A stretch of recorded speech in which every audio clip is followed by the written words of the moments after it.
नमस्कार दोस्तों, आज हम इस वीडियो में जानेंगे कि 2026 में गंगा दशहरा कब है, इसका महत्व क्या है, पूजा का शुभ मुहूर्त, आसान पूजा विधि, कौन सा दान करना चाहिए और इस दिन क्या करने से मां गंगा की विशेष कृपा मिलती है।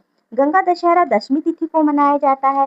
इस साल 2026 में दशमी तिथि का प्रारंभ 25 मई को सुबह 4:30 से आरंभ हो रहा है और इसकी समाप्ति 26 मई को सुबह 5:10 पर समाप्त हो जाएगा। तो गंगा दशहरा का पर्व 25 को मनाना ज्यादा ही शुभ माना जाता है। गंगा दशहरा का महत्व बहुत ज्यादा होता है। धार्मिक मान्यताओं के अनुसार राजा भगीरथ ने कठोर तपस्या करके माँ गंगा को धरती पर लाए थे ताकि उनके पूर्वजों को मोक्ष मिल सके। इस दिन गंगा स्नान, पूजा और दान करने से मनुष्य के 10 प्रकार के पाप नष्ट हो जाते हैं। इसी कारण इसे दशहरा कहा जाता है।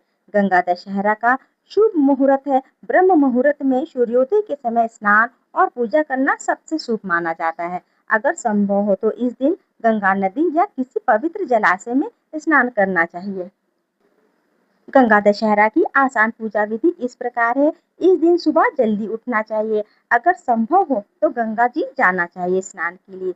अगर ना जा सके तो घर के में नहाने के पानी में थोड़ा सा गंगा जल अवश्य मिलाना चाहिए। घर के मंदिर में माँ गंगा की तस्वीर या जल से भरा कलश स्थापित करना चाहिए। फूल, अक्षत, दीपक, धूप, दीप से पूजा करनी चाहिए। ओम नमो गंगे और का मंत्र कम से कम 108 बार तो जाप करना चाहिए या ओम नमः शिवाय। भगवान शिव की भी पूजा इस दिन विशेष रूप से करनी चाहिए।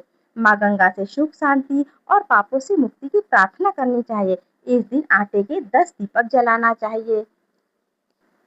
गंगा दशहरा के दिन दान देना भी बहुत शुभ माना जाता है और ये बहुत फलदायी भी हो जाता है। जैसे कि इस दिन जल से भरा हुआ घड़ा दान करना, पंखे का दान करना, छाते का दान करना, वस्त्र का दान करना, फल है, सत्तू है, शरबत है और जरूरतमंदों को भोजन कराना। गर्मी के मौसम में पानी और शीतल वस्तुओं का दान बहुत ही फलदायी माना जाता है। और इस दिन कुछ ऐसे कार्य भी होते हैं जो हमें नहीं करना चाहिए। किसी का इस दिन अपमान ना करे, नदी या जल को गंदा ना करे, क्रोध और झूठ से बचना चाहिए, तामसिक भोजन ना करे। मान्यता है कि इस दिन पूजा और स्नान करने से मन को शांति मिलती है, घर में सुख समृद्धि आती है और नकारात्मकता दूर होती है। जो लोग सच्चे मन से माँ गंगा का स्मरण करते हैं उन्हें आध्यात्मिक पुण्य की प्राप्ति होती है। तो दोस्तों, गंगा दशहरा सिर्फ एक पर्व नहीं बल्कि आस्था, पवित्रता और सेवा का संदेश है। माँ गंगा सबके जीवन में सुख, शांति और समृद्धि लाए। हर हर महादेव।